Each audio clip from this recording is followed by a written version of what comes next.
শ্রীমদ্ ভাগবত গীতা অনুবাদ স্বামী রাম সুখদাস সপ্তম অধ্যায়ের 30তম শ্লোক। স্বাধিভূতাধিदैবং মাং সাধিযজ্ঞং চ ये वेदुः প্রয়াণকালেऽপি চ মাং তে বিদুর্যক্তচেতসঃ। যেসব মানুষ অভিভূত অধিদৈব এবং আধিযজ্ঞের সঙ্গে আমাকে জানেন, তারা যুক্তচিত্ত হওয়ায় মৃত্যুকালেও আমাকে জানতে পারেন, অর্থাৎ আমাকেই প্রাপ্ত হন। ব্যাখ্যা: এখানে ভৌতিক স্থূল সৃষ্টিকে বলা হয়েছে আধিভূত, যাতে তমগুণের প্রাধান্য থাকে। যত ভৌতিক পদার্থ আছে তার কোনো পৃথক অস্তিত্ব নেই, ক্ষণমাত্র তার কোনো অস্তিত্ব নেই। তা সত্ত্বেও এই ভৌতিক সৃষ্টি সত্য বলে প্রতিভাত হয়, অর্থাৎ এতে সত্যতা, স্থিরতা, সুখরূপতা, শ্রেষ্ঠতা এবং আকর্ষণ রয়েছে বলে মনে হয়। এই সত্যতা ইত্যাদি সবই প্রকৃতপক্ষে ভগবানের, ক্ষণভঙ্গুর জগতের নয়। তাৎপর্য এই যে, বরফের অস্তিত্ব যেমন জল ছাড়া হতে পারে না, তেমনি ভৌতিক স্থূল সৃষ্টি বা অধিভূতের অস্তিত্ব ভগবান ব্যতিরেকে হওয়া সম্ভবপর নয়। এইভাবে তত্ত্বত এই জগৎ সংসার যে ভগবৎ স্বরূপী, এটি জানাই অধিভূত সহ ভগবানকে জানা। অধিদৈব জগৎ সৃজনকারী হিরণ্যগর্ভ ব্রহ্মাকে বলা হয়, যাতে রজগুণের প্রাধান্য থাকে। ভগবানই ব্রহ্মা রূপে প্রকটিত হন, অর্থাৎ তত্ত্বত ব্রহ্মা হলেন ভগবৎ স্বরূপী। এটি জানাই অধিদৈব সহ ভগবানকে জানা। ভগবান বিষ্ণুকে বলা হয় অধিযজ্ঞ, যিনি অন্তর্যামী রূপে সর্বত্র ব্যাপ্ত হয়ে থাকেন, যাকে সত্যগুণের প্রাধান্য থাকে। তত্ত্বত ভগবানই অন্তর্যামী রূপে সর্বত্র পরিপূর্ণ। এটি জানা অধিযজ্ঞ সহ ভগবানকে জানা।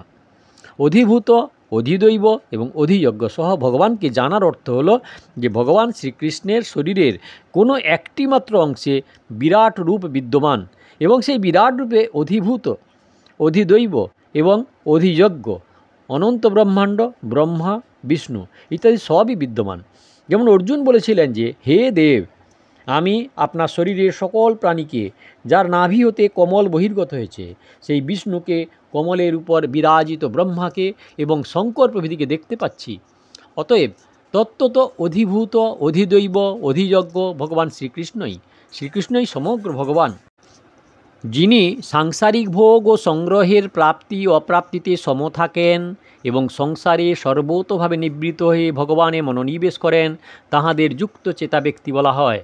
এইরূপ যুক্তচেতা মানুষ অন্তঃসময়েও আমাকে জানতে পারেন, অর্থাৎ মৃত্যুকালের অসুখ ইত্যাদিতেও তারা আমাতেই অটলভাবে বিরাজ করেন। তাঁদের এই অবস্থান এত দৃঢ় হয় যে স্থূল বা সূক্ষ্ম দেহে যতই বিপদ আসুক, আমা হতে এরা কখনোই বিচ্যুত হন না। ভগবানের সমগ্র রূপ সম্বন্ধীয় বিশেষ কথা। প্রকৃতি এবং প্রকৃতির কার্য, ক্রিয়া, পদার্থ ইত্যাদির সঙ্গে নিজের সম্পর্ক স্থাপন করলেই সমস্ত বিকার উৎপন্ন হয় এবং ওইসব ক্রিয়া, পদার্থ ইত্যাদির অস্তিত্ব প্রকটভাবে প্রতিভাত হয়।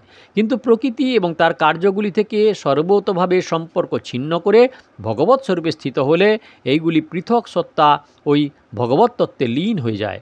তখন এইগুলির পৃথক সত্তা আর অনুভূত হয় না। যেমন কোনো ব্যক্তির সম্বন্ধে আমাদের যে ভালো মন্দের ধারণা থাকে, তা আমাদের করে নেওয়া। তত্ত্বত ওই ব্যক্তি ভগবানের স্বরূপ, অর্থাৎ ওই ব্যক্তির মধ্যে তত্ত্ব ছাড়া অন্য কোনো স্বতন্ত্র ব্যক্তিত্ব নেই। তেমনি জগতে এটি ঠিক, এটি বেঠিক, এই ঠিক বেঠিকের ধারণা আমাদের তৈরি করা। তত্ত্বত জগৎ সংসার ভগবানেরই স্বরূপ। তবে জগতে যে বর্ণ আশ্রমের মর্যাদাবোধ থাকে, এই কাজ করা উচিত আর এই কাজ করা উচিত নয়, এই সব বিধি নিষেধের সীমা মহাপুরুষ ব্যক্তিগণ জীবের কল্যাণের জন্য ব্যবহারিক জীবনে গ্রহণ করতে বলেছেন। যখন এই জগৎ ছিল না, তখনও ভগবান ছিলেন, এবং এটি লয় হয়ে গেলেও ভগবান থাকবেন। এইভাবে যখন প্রকৃত ভগবত তত্ত্ববোধ হয়ে যায়, তখন এই জাগতিক সৃষ্টির অস্তিত্ব ভগবানেই লীন হয়ে যায়, অর্থাৎ তখন আর জগতের পৃথক অস্তিত্ব থাকে না। এর অর্থ এই নয় যে জগতের পৃথক অস্তিত্ব না থাকলে জগৎ লয় হয়ে যায়, সেটি থাকে না, বরং চিত্তে সত্য বলে জগতের যে অস্তিত্ব এবং মহত্ব স্থান করে নিয়েছে, যা জীবের কল্যাণের বাধক, তা আর থাকে না। সোনার গহনা যেমন নানা আকৃতি ও ভিন্ন ভিন্ন উপযোগিতা সত্ত্বেও সেইগুলিতে এক সোনাই থাকে, তেমনি ভগবত ভক্ত নানা প্রকার যথোপযুক্ত ব্যবহার আদি করলেও তার এই বুদ্ধি অচল থাকে যে সবেতেই এক ভগবত তত্ত্ব বিদ্যমান। এই তত্ত্ব বোঝার জন্য 29 এবং 33তম শ্লোকে সমগ্র রূপের বর্ণনা করা হয়েছে। উপাসনার দৃষ্টিতে দেখলে ভগবানের দুটি রূপেরই বিশেষ বর্ণনা পাওয়া যায়।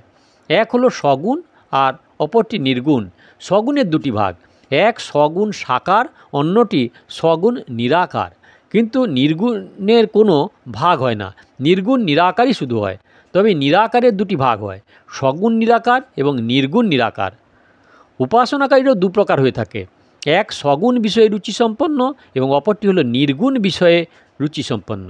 কিন্তু এই দুই পক্ষের উপাসনাই ভগবানের সগুণ নিরাকার রূপেই শুরু হয়। যেমন ভগবান লাভের জন্য কোনো সাধক যখন তত্ত্ববান হন, তখন তিনি প্রথমে ভগবান আছেন এইরূপ পরমাত্মার অস্তিত্ব মেনে নেন এবং ভগবান সব থেকে শ্রেষ্ঠ, সব থেকে দয়ালু, তার থেকে বড় আর কেউ নেই, এইরূপ একটা ভাব তার মধ্যে থাকে। তাই তার উপাসনা প্রকৃতপক্ষে সগুণ নিরাকার থেকে আরম্ভ হয়। এর কারণ হলো যে বুদ্ধি প্রাকৃতিক সগুণ হওয়ায় নির্গুণ পর্যন্ত পৌঁছতে পারে না। তাই নির্গুণ উপাসকের লক্ষ্য নির্গুণ নিরাকারের হলেও বুদ্ধির দ্বারা তিনি সগুণ সাকারের চিন্তনই করেন। সগুণের উপাসনাকারীরা প্রথমে সগুণ সাকার মেনে নিয়ে পুজো করেন, কিন্তু মনে যতক্ষণ সাকার রূপ দৃঢ় না হয় ততক্ষণ প্রভু আছেন এবং তিনি আমার সম্মুখে বিরাজমান, এই ধারণাই প্রধান হয়। এই মেনে নেওয়াতে সগুণ ভগবানের অভিব্যক্তি যত বেশি হয়, উপাসনাও তত উচ্চ হয়। অবশেষে যখন তিনি সগুণ সাকার রূপে ভগবানের দর্শন, ভাষণ, স্পর্শ এবং প্রসাদ প্রাপ্ত হন, তখন তাঁর উপাসনা পূর্ণতা লাভ করে। নির্গুণের উপাসনকারীরা পরমাত্মাকে সমস্ত জগতে ব্যাপক রূপে ভেবে চিন্তা করেন। যার বৃত্তি যত সূক্ষ্ম হয় তার উপাসনাও তত উচ্চ হয়। পরিশেষে জাগতিক আসক্তি এবং গুণসমূহ পরিত্যাগ করলে যখন আমি, তুমি ইত্যাদি আর থাকে না, চিন্ময় তত্ত্বই যখন শুধু অবশিষ্ট থাকে, তখন তার উপাসনা পূর্ণতা লাভ করে। এইভাবে উভয়েই নিজ নিজ উপাসনা পূর্ণত্ব প্রাপ্ত হলে দুইয়ের মধ্যে ঐক্য হয়ে যায়, অর্থাৎ উভয়ে একই তত্ত্ব প্রাপ্ত হয়। সগুণ সাকারের উপাসকদের ভগবত কৃপায় নির্গুণ নিরাকারের বোধ হয়ে যায়। নির্গুণ নিরাকারের উপাসকদের যদি ভক্তির সংস্কার এবং ভগবানকে দর্শন করার আকাঙ্ক্ষা থাকে, তবে তারাও ভগবত দর্শন লাভ করেন। অথবা ভগবানের যদি সেই ভক্তের দ্বারা কোনো বিশেষ কার্য সম্পন্ন করাবার হয়, তাহলে ভগবান নিজের থেকেই তাকে দর্শন দিতে পারেন। যেমন নির্গুণ নিরাকারের উপাসক শ্রী মধুসূদনাচার্যকে ভগবান নিজের থেকেই দর্শন দিয়েছিলেন। প্রকৃতপক্ষে ভগবান সগুণ, নির্গুণ, সাকার, নিরাকার সবই। সগুণ নির্গুণ হলো তার বিশেষণ বা নাম। যে সাধক পরমাত্মাকে গুণযুক্তভাবে মেনে থাকে তার জন্য ভগবান সগুণ, আর যে সাধক ভগবানকে গুণ রহিত বলে মানেন তার কাছে ভগবান নির্গুণ। বাস্তবে পরমাত্মা সগুণ এবং নির্গুণ দুই, আবার এই দুইয়ের অতীত। কিন্তু এই বাস্তবিকতা তখনই জানা যায় যখন বোঝা যায়, যখন বোধ হয়। ভগবানের সৌন্দর্য, মাধুর্য, ঐশ্বর্য, উদার্য ইত্যাদি যে সকল দিব্য গুণ আছে, সেই গুণগুলি সহ সর্বত্র পরিব্যাপ্ত পরমাত্মাকে সগুণ বলা হয়। এই সগুণের দুটি ভাগ, এক সগুণ নিরাকার। যেমন আকাশের গুণ হলো শব্দ, কিন্তু আকাশের কোনো আকার নেই, তাই আকাশ হলো সগুণ নিরাকার। এইরূপ প্রকৃতি এবং প্রাকৃতিক কার্যরূপে জগতে পরিপূর্ণ পরমাত্মাকে বলা হয় সগুণ নিরাকার। দুই, সগুণ সাকার। এই সগুণ নিরাকার পরমাত্মাই যখন তার দিব্য প্রকৃতিতে অধিষ্ঠিত হয়ে নিজ যোগ ও মায়ার দ্বারা লোকচক্ষু প্রকটিত হন, ইন্দ্রিয়াদির গোচরীভূত হন, তখন তাকে সগুণ সাকার বলা হয়। সগুণ তিনি তো ছিলেনই, আকৃতিযুক্ত হয়ে প্রকটিত হওয়াতেই তাকে সাকার বলা হয়। সাধক যখন পরমাত্মাকে দিব্য আলৌকিক গুণের রহিত বলে মনে করেন, অর্থাৎ সাধকের দৃষ্টি শুধুমাত্র নিগুণ পরমাত্মার দিকে থাকে, তখন পরমাত্মার সেই স্বরূপকে নির্গুণ নিরাকার বলা হয়। গুণগুলিকে দুই ভাগে ভাগ করা হয়। পরমাত্মার স্বরূপভূত সৌন্দর্য, মাধুর্য, ঐশ্বর্য ইত্যাদি দিব্য আলৌকিক অপ্রাকৃতিক গুণ, এবং প্রকৃতির সত্য, রজ ও তমগুণ। পরমাত্মা সগুণ নিরাকার হন না, সগুণ সাকার হন। তিনি প্রকৃতির সত্য, রজ, তম ত্রিগুণের সর্বতভাবে রহিত, অতীত।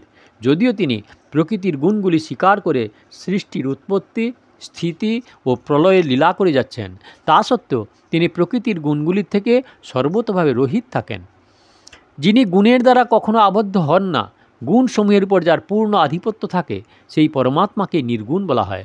পরমাত্মা যদি গুণগুলির দ্বারা আবদ্ধ হন এবং গুণগুলির অধীন হন, তাহলে তিনি কখনো নির্গুণ হতে পারেন না।